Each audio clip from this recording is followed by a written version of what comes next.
first duty of any government is to safeguard its people against external aggression, to guarantee the survival of our way of life. The question we must now ask ourselves is whether the present government is fulfilling that duty. It is dismantling our defenses at a moment when the strategic threat to Britain and her allies from an expansionist power is graver than at any moment since the end of the last war. Military men are always warning us that the strategic balance is titling against NATO and the West. But the socialists never listen. They don't seem to realize that the submarines and missiles that Russians are building could be destined to be used against us. Perhaps some people in the Labour Party think we are on the same side as the Russians. But just look at what the Russians are doing. She's ruled by a dictatorship of patient, far-sighted, determined men who are rapidly making their country the most foremost naval and military power in the world. They are not doing this solely for the sake of self-defense. A huge, largely landlocked country like Russia does not need to build the most powerful navy in the world just to guard its own frontiers. No. The Russians are bent on world dominance, and they are rapidly acquiring the means to become the most powerful imperial nation the world has ever seen. The men in the Soviet Politburo don't have to worry about the ebb and flow of public opinion.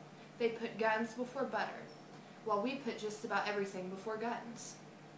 They know that they are a superpower, in only one sense, the military sense. They are a failure in human and economic terms. But let us make no mistake. The Russians calculate that their military strength will more than make up for their economic and social weakness. They are determined to use it in order to get what they want from us. Last year, on the eve of the Helsinki conference, I warned that the Soviet Union is spending 20% more each year than the United States on military research and development, 25% more on weapons and equipment, 60% more on strategic nuclear forces. In the past 10 years, Russia has spent 50% more than the United States on naval shipbuilding. Some military experts believe that Russia has already achieved strategic superiority over America. But it is in the balance of the conventional forces which poses the most immediate dangers for NATO. I am going to visit our troops in Germany on Thursday.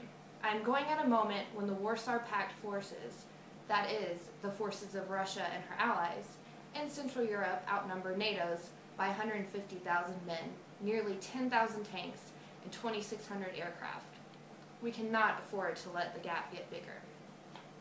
Still more serious gaps have opened up elsewhere, especially in the troubled area of Southern Europe and the Mediterranean.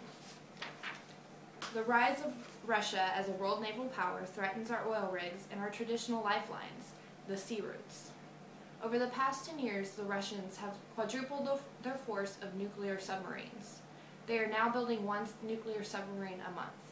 They are searching for new naval base facilities all over the world, while we are giving up our few remaining bases. They have moved into the Indian Ocean. They pose a rising threat to our northern waters, further east to Japan's vital sea routes. The Soviet Navy is not designed for self-defense. We do not have to imagine an all-out nuclear war, or even a conventional war, in order to see how it can be used for political purposes. I would be the first to welcome any evidence that the Russians are ready to enter into a genuine detente.